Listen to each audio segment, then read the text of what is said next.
Salut tout le monde, une semaine de plus de la NFL qui s'est écoulée, semaine 2, et aujourd'hui à la petite école de foot US dans votre chaîne, le foot US de A à Z, et ce qu'on va regarder c'est deux performances défensives que pour moi ont mérité quand même l'attention de tout le monde, même si bizarrement et paradoxalement les deux équipes en question ont perdu.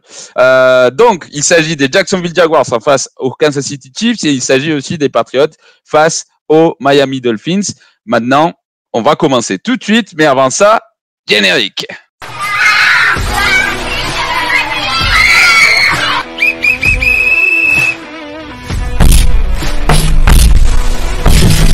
Alors ça, c'est très tordu, mais bougrement intelligent. C'est cela, oui. Vous n'avez rien compris, il n'a rien compris.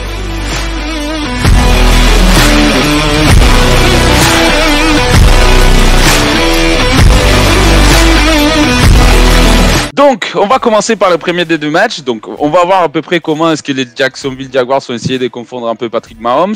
On va voir que ça n'a pas forcément marché, mais bon, ils ont quand même limité une attaque assez explosive à 17 points, ce qui est quand même incroyable. Et ça mérite ça a son mérite, quoi. Alors, on va voir. Donc, on va commencer. La plupart des équipes à NFL, et notamment les Chiefs, ils jouent souvent avec un personnel 11. Donc, maintenant, vous devez avoir déjà le drill. Donc, c'est un porteur, un tight end. Et puis ici il y a une formation un type shotgun avec le tight end qui est quand même derrière la ligne des scrimmage. Donc ça c'est un peu pour voir, normalement ça implique qu'il va bloquer, c'est pas le cas ici.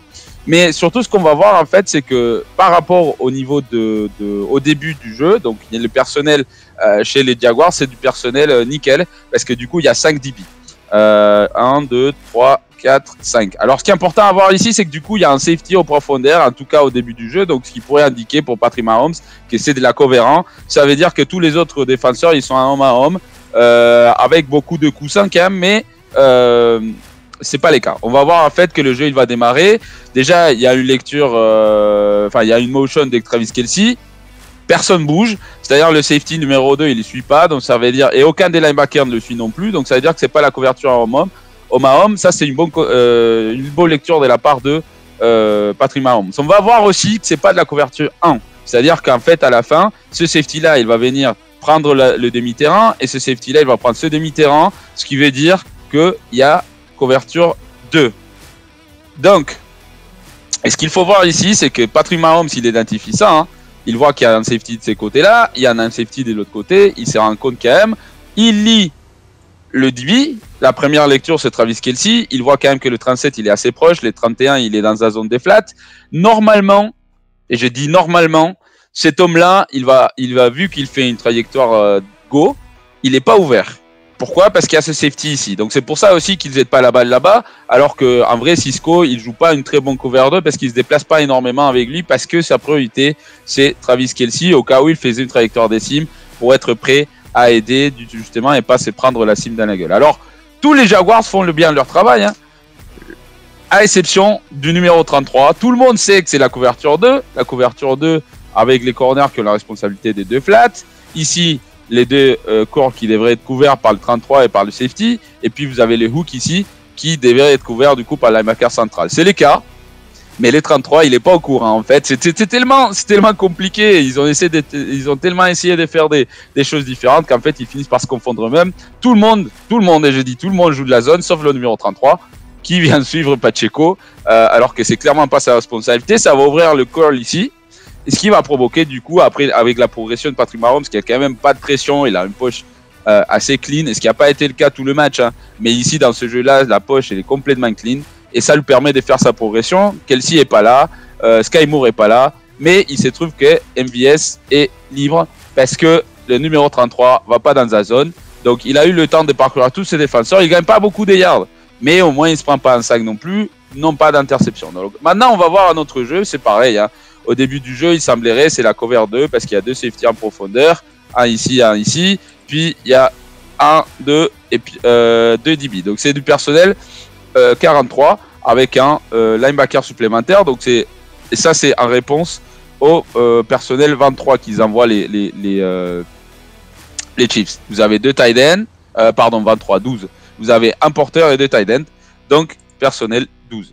Alors, en face, du coup, ça va essayer de tromper aussi Patrick Mahomes. On annonce, disons, un seul safety. Ici, Cisco qui est quand même un peu en train de faire de venir dans le curl. Mais il se trouve en fait que finalement, c'est pas du tout la couverture qui était donnée, c'est aussi une sorte de cover 2 où la responsabilité du flat est donnée au linebacker supplémentaire qu'il y a ici, avec un blitz du linebacker de central. Alors, il se trouve du coup que ces corners, il avait la zone du deep, et puis il y a un deuxième, le safety qui reste quand même dans la zone des deep. En face, du coup, la première lecture était de ces côtés-là, mais il va se trouver qu'il est bien occupé par le numéro 41, et ce qui va provoquer du coup que personne va être vraiment disponible dans ces jeux-là assez particuliers. Donc ils ont quand même réussi à confondre Patrick Mahomes. De l'autre côté, en plus comme le jeu il induit une rollout du côté gauche, droite, il se trouve que personne va être disponible et ça va provoquer quand même un peu une pénalité assez rare à NFL parce que Patrick Mahomes, il voit un maillot blanc, il pense que c'est un joueur inéligible, c'est pas le cas. Et il lance la balle sur Donovan Smith qui court même pas parce qu'il sait très bien qu'il n'a pas le droit de toucher le ballon parce qu'il n'est pas éligible au début du jeu. Alors, ensuite, donc, on va voir quand même à nouveau les Jags, tout le match ils ont fait ça, ils ont annoncé une sorte de coverant avec un seul safety en profondeur. Alors, du coup, ça veut dire que si c'est coverant, ils sont tous un homme à homme. Tous les restes des joueurs, ils sont un homme à homme avec un de deux linebackers qui est responsable du coup de Pacheco ou de porteur ici. Le personnel, comme d'habitude, c'est personnel 11, un porteur, un tight end. On va voir en fait que c'est quand même plus compliqué que ça. Parce que, du coup, c'est pas la couverture en homme, et ça peut se voir parce que le seul qui bouge avec la motion du porteur, c'est le safety. Donc il va venir parcourir un peu la zone. Donc ça veut dire qu'en fait, il glisse pour compenser les séparations entre les receveurs potentiels. Ça veut dire que c'est pas de la couverture en homme.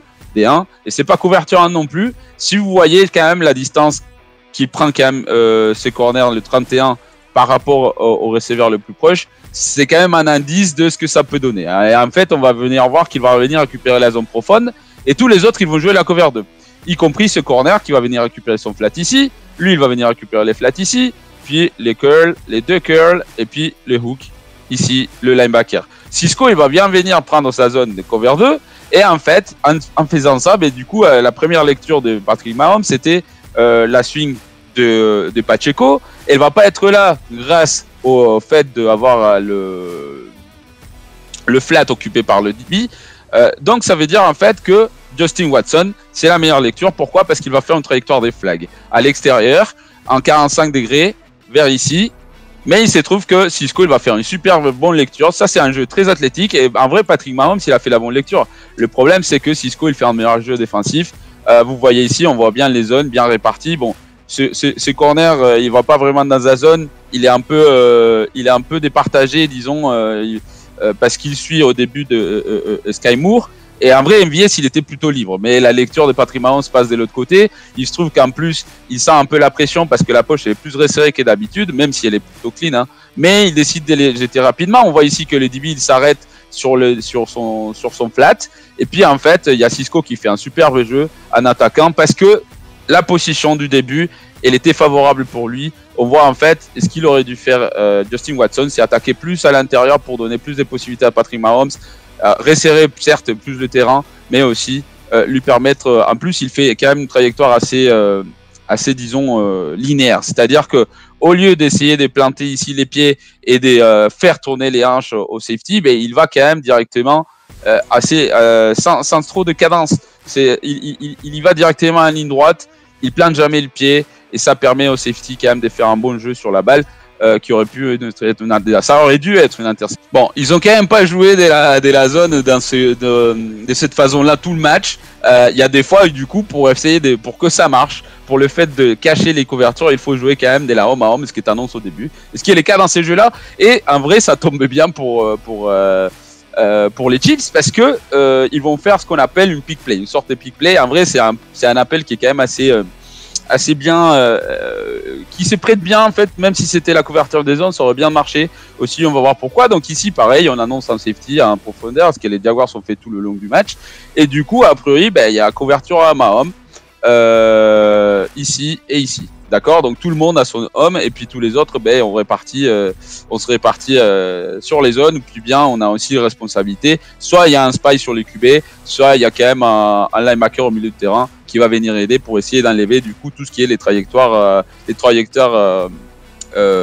internes. Si c'est le cas, ça veut dire que si c'est ce qu'il va faire, on peut voir quand même que l'alignement des deux corners, les deux corners sont quand même alignés à l'extérieur des receveurs.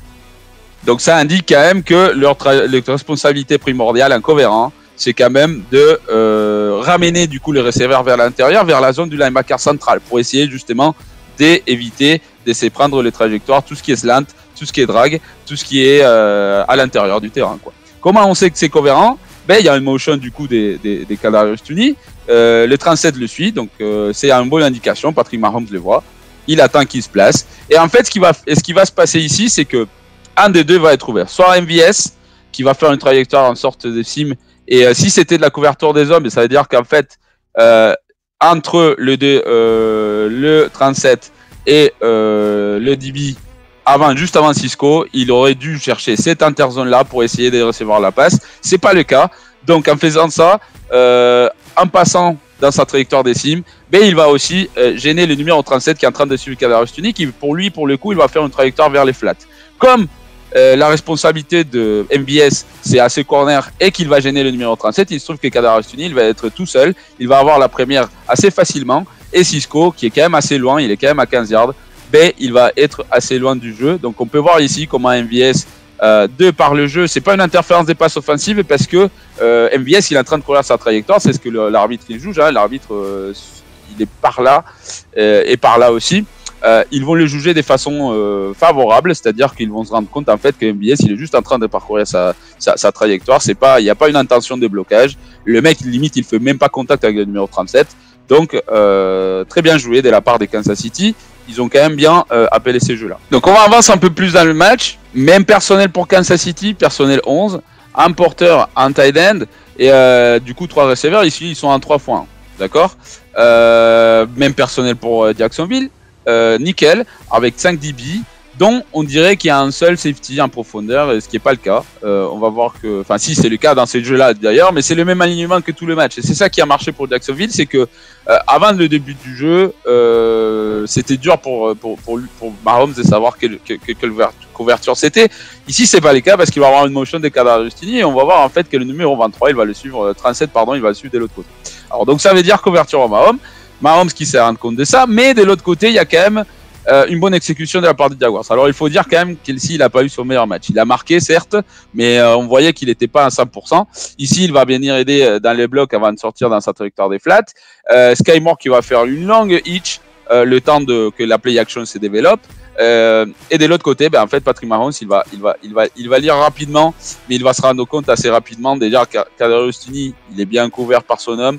Puis ensuite il y a MVS qui n'arrive pas à se démarquer non plus. Donc en fait, il n'y a aucun de ces receveurs qui arrive à créer une séparation parce qu'ils font quand même des trajectoires assez linéaires, on va dire. Il n'y a pas beaucoup je sais pas beaucoup de mouvements, pas beaucoup d'essayer de tromper le corner en face. Donc en vrai, c'est quand même assez compliqué. Même un mec comme Patrick Mahomes, avec la pression en face, ça va être compliqué pour lui de réussir. En plus, il s'ajoute que le linebacker central, il va venir quand même au bout de sa zone. Et ce qui est quand même assez gênant. Donc, bonne couverture de la part des Chiefs. Ici, une balle assez haute pour éviter l'interception et pour éviter le sac aussi. Par contre, on va voir du coup à nouveau un autre jeu. Dans la même série, les Jaguars, au moins de par la formation, ils annoncent cover 2. Alors, attention, parce que vu que c'est pas le même personnel que d'habitude, donc c'est personnel 12 ici, il y a 2 tight ends. Et ils sont alignés en 2x2, les 2 receveurs sont de ce côté-là, et on voit quand même qu'il n'y a qu'un seul safety du côté des Jacksonville. Il y a quand même un personnel nickel, il y a 5 DB pour Jacksonville, sauf que ils sont quand même beaucoup plus proches de la ligne du fait des 1 du down. Donc par exemple ici, c'est pas première et 10, mais il me semble que c'était deuxième 5 ou troisième et 5, quelque chose comme ça. Donc c'est un peu plus compliqué de pouvoir avoir autant de coussins parce que tu dois quand même jouer la distance à tenir, quoi. Donc on va voir en fait que si effectivement c'était cohérent, il y avait quand même de quoi faire parce que la priorité du safety, ça va être les trajectoires des Travis Kelce de ces côtés-là. Et Sky Moore, il va faire une trajectoire de sim vers l'intérieur. Et ce qui voudrait dire, il a l'avantage quand même, surtout si ces safety-là va du côté de Travis Kelce plutôt que du côté des Sky Moore. Alors, il va avoir en motion et il va se rendre compte, en fait, Patrick Mahomes, il se rend compte quand même que c'est pas la couverture en Mahomes. Il y a personne qui le suit déjà. Et par contre, la défense, c'est des partages. Alors, donc, comme il s'était déjà rendu compte que à chaque fois qu'il y avait ce type de truc, il y a cover 2, et c'est pas cover 1. Hein. Vous voyez bien que de toute façon, le safety, il a rien à faire, donc il vient quand même de ce côté-là. En fait, le 37, il commence quand même bien son drop back, assez rapidement dans le jeu. Donc, en fait, l'antidote pour cover 2, vu que tu départages en deux le terrain, c'est attaquer le milieu des deux zones, l'interzone, et c'est ce que Sky Moore va venir essayer de faire. Le problème, c'est qu'il est fait beaucoup trop. Déjà, Patrick Mahomes, il prend trop de temps à jeter le ballon. Et des deux, Sky Moore, son tracé, il est quand même beaucoup trop croisé. Il aurait fallu qu'il soit plus vertical pour donner une opportunité à la balle d'être complétée. Donc ici, on va voir, effectivement, c'est cover 2. On voit du coup ce safety-là qui vient quand même dans sa zone des dips. Cisco qui vient pareil dans son dip. Mais il est en train de tricher, on va dire, en quelque sorte, parce que ses épaules sont quand même tournées vers le milieu de terrain. Il sait très bien que ça peut arriver la sim, etc. Alors, du coup, il fait confiance à ses autres partenaires, hein, tout le monde qui joue sa zone. Bon, ici, c'est le numéro 37 qui avait le 33, pardon, qui avait sa propre fête de son côté. Je suis même pas sûr qu'il soit dans sa zone correcte. Alors, du coup, il sait la joue, Patrick Mahomes. Il regarde que ce safety-là. Et Sky Moore, il se trouve qu'il l'a battu. Alors, ce jeu-là, ça aurait été un gros touchdown ou alors un gros gain si Cisco n'avait pas été en train de tricher. Regardez les épaules des Cisco, ils sont tournés vers l'intérieur du terrain. Normalement, quand tu joues cover 2, lui, il aurait dû se soucier de ce qui se passe de ce côté-là. Sauf que il sait très bien, il voit, et ça, c'est une lecture incroyable de Cisco. C'est même pas un mauvais jeu de Patrick Mahomes, ça. C'est vraiment une lecture incroyable du safety parce que le but de faire une trajectoire des flags ici, c'est justement d'attirer le safety de ce côté-là. Il se trouve que, comme je répète, il est en train de tricher. Et il va faire un jeu superbe. Vous voyez ici, le safety, en plus, la balle, elle est superbe, hein, parce que le safety, il était battu. L'autre safety, le numéro 37. Par contre, Cisco, il fait un jeu incroyable. Et depuis le début du jeu. Donc, deuxième match qu'on va analyser aujourd'hui, Patriots contre Miami. Alors, ça c'est assez marrant, parce que Bill Belichick, il nous a sorti quand même un game plan. Bon, et son fils, et Jerod Mayo, etc. Ils ont sorti quand même un game plan assez particulier. Moi, personnellement, j'avais jamais vu une défense comme ça à NFL. Et c'est plutôt marrant, je trouve, dans le sens où d'entrée, ça c'est pour le coup, c'est premier jet en attaque des Miami. Vous allez voir la confusion que ça va créer parce que du coup, ils vont envoyer un personnel, comme tout à l'heure, le même personnel, les Patriots, un personnel nickel. Et avec trois... c'est pas des safety, en vrai, c'est des DB. Bon, il y a Will Pepes, qui a Kyle Dogger qui est vraiment un safety, mais ça c'est pas un safety, c'est un corner qui est aligné en tant que safety. Et puis vous allez voir 4 linemen, 2 linebackers alignés sur un fond de 51. Alors du coup en face, il y a un personnel, si je me trompe pas, alors ça je sais pas si c'est Braxton Berrios. En tout cas, il y a 2 porteurs. Il y a 2 porteurs, donc c'est soit un personnel 21, soit un personnel 20, si ça c'est pas un tight end. Mais indépendamment de ça, de toute façon, les Patriots, ils vont jouer tout ça. Quasiment tout le match, ils vont jouer ça. Mais c'est pas une question de personnel face à personnel, c'est en fonction de qui est sur le terrain. La clé ici, c'est Tyreek Hill. Alors, la philosophie numéro 1 des Bill Belichick, ça a toujours été, je t'enlève ceux dans lesquels tu excelles, dans lesquels tu es le meilleur. Je vais pas te laisser me battre de la façon dont tu bats toutes les autres équipes. Et en tout cas, ça a été la partie, disons, le pari de ce match-là. On va aller assez vite quand même parce que il n'y a pas grand-chose à vraiment rajouter là-dessus. À part que vous voyez en permanence, il y a quand même trois safety. Vous voyez la confusion que ça crée. Qui a qui? Je change le jeu. Du coup, j'essaie de mettre Tyreek Hill à l'intérieur du jeu pour essayer de pas avoir ces deux mecs en couverture sur lui. J'essaie de les mettre sur le linebacker. Bon, ça va pas forcément marcher, hein. On va voir quand même que ici, du coup, il sait pas quoi faire. Il préfère donner la balle à son porteur pour essayer du coup de jouer l'avantage en poids quand même, parce qu'il faut le dire. Le fait d'avoir 5 DB contre une formation plus lourde, un personnel plus lourd, avec un tight end et 2 porteurs, ça implique quand même normalement que tu as l'avantage de ce point de vue. Pareil, Tyreek Hill, quelques jeux après, ici il y a aussi encore une sorte de shell coverage avec des couvertures carapace avec 5 DB. Alors assez particulier, vraiment j'ai jamais vu ça avant. Donc c'est pour ça que je voulais vous présenter ça. Le personnel du coup c'est 12, un tight end et 2 porteurs dont un fullback, hein, quand même un dinosaure sur le terrain. Il y a encore des fullbacks à NFL. Mais on va voir que pareil, bon, il y a une fin de course pour essayer de déstabiliser, d'attirer les DB, mais on va voir en fait que il y a quand même une grosse confluence. Alors c'est une sorte de cover avec un safety qui est quand même plus profond que les autres, mais c'est une sorte de cover 3 avec les autres 2 DB qui vont pas vraiment dans l'ampleur de leur zone. C'est limite une cover, je sais même pas si ça s'appelle cover 5, parce que normalement cover 5 c'est mélange de cover 2 et cover 3, sauf que là il y a 5 profonds. Je vous avoue, je sais même pas comment appeler cette couverture, c'est quand même particulier, c'est quand même spécial, et on voit en fait qu'ils vont essayer de doubler à chaque fois et Tyreek Hill et Jalen Waddle, ce qui, bon, en quelque sorte ça a bien marché contre les gros jeux, mais on va voir que derrière les Dolphins sont quand même bien ajustés, et en plus ils ont décidé à un moment de quand même essayer de courir le ballon, et ce qui était quand même les trucs à faire depuis le début. Donc pareil, maintenant c'est un cover personnel 11, un porteur, un tight end, et puis on voit Tyreek Hill. Donc comme il y a Tyreek Hill sur le terrain, encore 5 DB répartis de la même façon avec 3 mecs qui sont bien en profondeur, qui sont bien au but de leur zone, et on va essayer du coup de faire un double team sur Tyreek Hill de façon assez évidente. Alors on voit quand même que du coup, comme les DB ils sont quand même assez profonds, et que bon là lui il mange je sais pas ce qu'il est en train de faire le linebacker, parce que je pense que sa responsabilité est justement le centre du terrain. À voir comment il était ouvert le centre du terrain, ben il y a les Dolphins qui ont quand même essayé d'essayer de jouer sur cette zone là. On voit bon les safety qui sont bien profonds, puis essayer de découvrir le centre du terrain, mais de par le départ du linebacker 48, parce qu'il y avait il y avait un blitz du numéro 8, mais le 48 il est bien à l'intérieur. Et en fait au début, bon déjà il essaye de jam le tight end, il n'arrive pas, et le tight end il dit au revoir. Et on va lui demander de couvrir le flat au 58 et au 55. Le 58 il se trouve qu'il est en retard, et en plus il se laisse disons au moment où tu as fait une feinte de passe, ben en fait il retourne le regard, il laisse Braxton Berrios complètement ouvert dans le flat, alors que c'était sa responsabilité. Donc ça c'est pas de la bonne discipline de la part du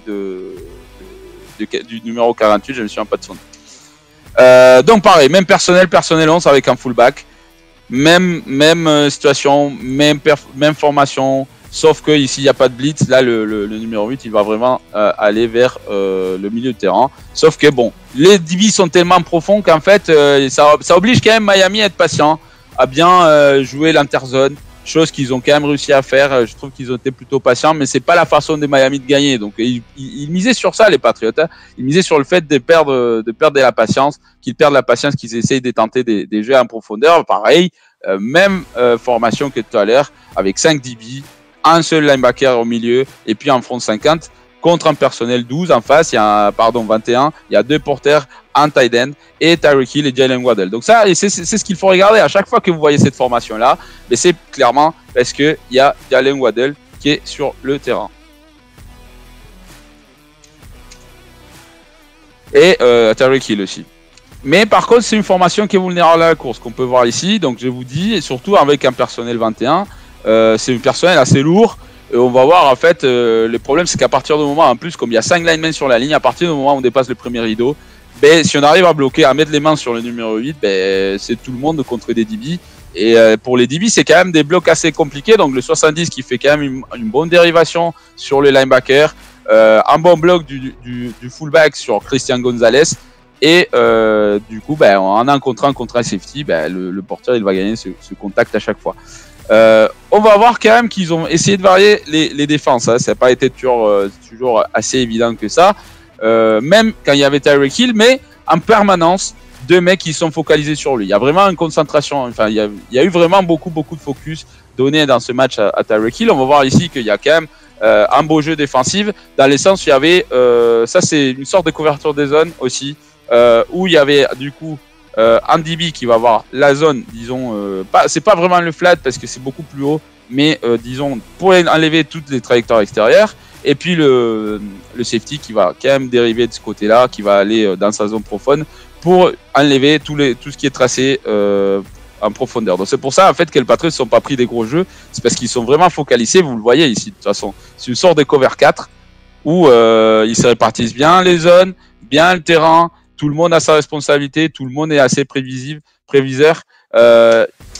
Disons que ce point fake, je ne sais pas si vous l'avez vu, mais cette feinte de toit, le but c'est d'essayer du coup d'attirer le corner. Ce qu'il réussit à peu près, vous voyez, parce qu'en vrai, il aurait pu lancer là, ça aurait été une compétition. Même lui, ce qu'elle voulait, c'était la compétition sur Tyreek Hill derrière. Sauf que les deux safety, les deux profonds, les deux DB des Patriots, ben, ils vont bien réagir, ils vont bien jouer. Et en plus, même, je me fatigue de le dire, les gens ne me croient pas, mais de ce côté du terrain, tu vois, il a du mal à lancer. C'est pas le cas de l'autre côté. De l'autre côté, il est vachement meilleur. Mais de ce côté du terrain, vous allez voir, hein, il y a 2 interceptions. Cette saison, les 2 interceptions, il les a jetées sur ces côtés-là avec des balles quand même plutôt moches. Hein, donc ça, je dis rien. La différence du coup, et ce qui a quand même beaucoup joué, c'est qu'une fois que les Dolphins rentraient dans la red zone des Patriots, ben en fait, il y avait plus de cet avantage-là, disons, où ils pouvaient jouer avec autant de DB. Maintenant, ben du coup, une fois que tu les as obligés d'être patients, ben ils restaient patients hein, et ils jouaient quand même plutôt avec les Patriots. Donc ici, on va voir une motion. Vous allez voir comment la défense, elle glisse bellement. Hein. Il glisse bellement, donc ça indique couverture des zones. Alors le problème ici, c'est que c'est une couverture, c'est certes une couverture des zones, mais la responsabilité primordiale de Christian Gonzalez, ben, c'est quand même Tyreek Hill. Et d'ailleurs, il va trop se focaliser sur lui. L'extérieur du terrain, qui est la responsabilité de ces mecs-là, ben en fait, on va voir qu'en fait les deux, Christian Gonzalez et ces mecs-là, ils vont quand même bien se louper parce que les jeux commencent vers la droite. Alors ça, du coup, ça va D1, ça va attirer le 48 vers ici, et puis Christian Gonzalez, il oublie complètement la responsabilité de la course. Donc il va rester focalisé sur Tyreek Hill, et on va voir que Tyreek Hill, il a même pas à le bloquer, il reste juste en face de lui, gros. Juste en face de lui. Je sais pas ce qu'il fait Christian Gonzalez, il dit pas ça, il fait pas ses lectures. S'il avait fait sa lecture sur le tacle, c'est ce qu'il devait faire, hein, d'ailleurs. Hein. Mais il est tellement focalisé sur Tyreek Hill qu'il voit pas que le tacle il part quand même au-delà du yard, donc ça veut dire course. Ça pour un DB, ça doit indiquer une course. Et lui, il ne s'en rend pas compte, il reste en face de Tyreek Hill. Tyreek Hill, je vous répète, il n'a même pas à bloquer. Puis le 48, il donne complètement l'extérieur, ce qui permet à Morstead de venir juste derrière Tyreek Hill. Christian Gonzalez se rend compte trop tard. Quand il voit là, ben, le running back, il a déjà dépassé. Et c'est un touchdown hyper facile du coup pour les Dolphins de Miami. On va voir aussi du coup que ce fait de jouer comme ça, donc ici il n'y a pas de safety apparent. Hein. Ça ne veut pas dire qu'il n'y en a pas, mais il n'y en a pas de safety apparent. Après, c'est la couverture en Mahomes. On va voir que c'est pas la couverture en Mahomes. Si ça avait été la couverture en Mahomes, ben, ça aurait été beaucoup plus facile de découvrir ce truc-là. Ils vont envoyer le tight end en mouvement, donc toujours en personnel 11. Sauf que le porteur il est aligné en tant que receveur, donc il y a un 3x2 en empty, d'accord.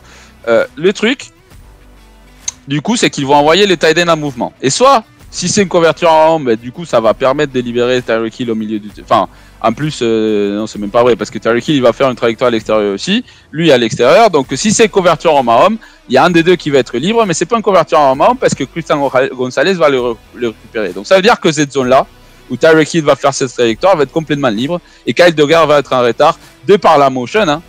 Parce que au lieu de suivre la motion, ben, il fait juste un pas vers l'extérieur et il est pas conscient quand même que de ce qui peut arriver. Là, il n'arrive pas à être physique avec Tyreek Hill, il casse pas le timing avec toi et du coup c'est un touchdown assez facile pour les Dolphins de Miami. Par contre, autre que la couverture quand même assez bizarre de Bill Belichick, que je vous répète, je sais même pas comment l'appeler parce que j'avais jamais vu ça de ma vie. Mais c'est la prevent defense, je sais pas, c'est peut-être la cover 3 un peu bizarre, mais c'était pas vraiment la cover 3, c'était écoutez, je vais me renseigner et puis je reviendrai vers vous. Mais ce qui est marrant en fait, c'est qu'il y a aussi eu un jeu d'un special teams. Et que j'ai jamais vu, et Chris Collingworth qui commentait sur NBC, il a jamais vu non plus, et je trouve extraordinaire. Ça a été un bloc du coup de Phil Gold, où on va voir ici que le gunner, il est quand même bien aligné à l'extérieur du terrain. Moi, quand j'ai vu le jeu au premier regard, je pensais que le mec il venait de rentrer, il était rentré en retard ou quoi, et c'est pour ça qu'il avait pris de l'avantage. C'est pas du tout ça. Et regardez regardez s'il vous plaît la tête du kicker. Parce qu'au moment, là il regarde les poteaux, hein. Mais au moment où il descend la tête, le 41 il démarre. Il sait très bien que le timing, et ça c'est de la vidéo, ça c'est purement de la vidéo, il sait très bien à peu près dans sa tête le timing que ça va donner. Alors d'habitude, la responsabilité de tous ces mecs-là, c'est quand même découvrir les gaps qu'ils ont à l'intérieur. Pourquoi? Parce qu'on estime en fait que c'est tellement resserré, et ces mecs-là qui sont à l'extérieur, ils sont tellement ouverts qu'ils n'arrivent pas avec... Enfin, quand ils démarrent des zéros, ils n'arrivent pas du coup à bloquer. Le problème, c'est que lui, il a une vitesse initiale.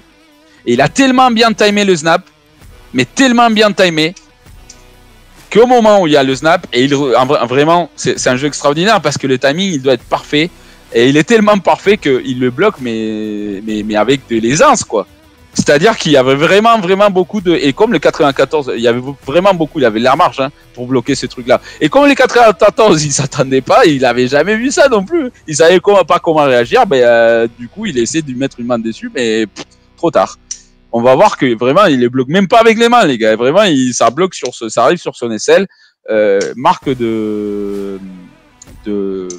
enfin, pour montrer à quel point il y avait de la marge quand même pour bloquer. Alors, à nouveau, donc ça c'est le premier facteur important dans ces jeux. La tête du kicker, vraiment, regardez, c'est au moment où il descend la tête que le 41 démarre. Il n'y a pas de secret. C'est ça son indication, c'est ce qu'il est en train de lire. Et la deuxième truc, et ça c'est important aussi, regardez le jeu la montre des jeux. C'est ça aussi qui joue. C'est qu'il sait très bien que à partir d'un certain temps, ils essayent les special teams essaient de sortir avec un peu de marche le jeu pour pas se prendre des délais des jeux, pour pas qu'il y ait un snap foiré, pardon. Et du coup, c'est grâce à ça aussi, et ça c'est la conscience, et ça c'est du coaching, c'est de dire à tes joueurs, regarde la montre, ils sont obligés de sortir le jeu bientôt, tu peux te la jouer, et c'est pas grave si tu te prends, de toute façon, c'est une situation de plus de 5 yards à faire, donc même si tu es en offside, on ne donne pas la première. Peut-être que derrière Miami l'attente, hein, mais bon, ils ont pris les risques et le risque à payer. Et c'est ça, hein, d'ailleurs, c'est ce jeu-là qui a permis aux Patriots de revenir dans le match. Encore du coaching, très bonne exécution de la part des Patriots dans ce jeu-là. Merci beaucoup d'avoir regardé cette émission de la petite école du foot US. Si vous aimez, n'oubliez pas de nous le faire savoir. Merci pour vos commentaires par rapport à la semaine dernière. N'oubliez pas de nous suivre sur tous les réseaux. C'est vrai qu'on n'a pas encore un community manager, donc c'est un peu compliqué, mais on essaye quand même d'être actif. Et surtout, à bientôt sur nos écrans parce qu'on a quand même beaucoup d'émissions. Dimanche notamment, il y a le Hit the Road Jag. Il me semble que les Jaguars jouent encore à 19h. Il y a Huddle à 22h15. On a le NFL Saturday en live samedi à 20h. On a Good Morning Clemson et Good Night Seattle qui sont vendredi. On a ce week-end NFL qui va sortir normalement. Il sort aujourd'hui, mercredi, pardon. Et on a aussi mardi, on a toujours les micros libres. Donc n'oubliez pas de regarder ça. Et je vous dis, continuez de profiter de la NFL. À la prochaine!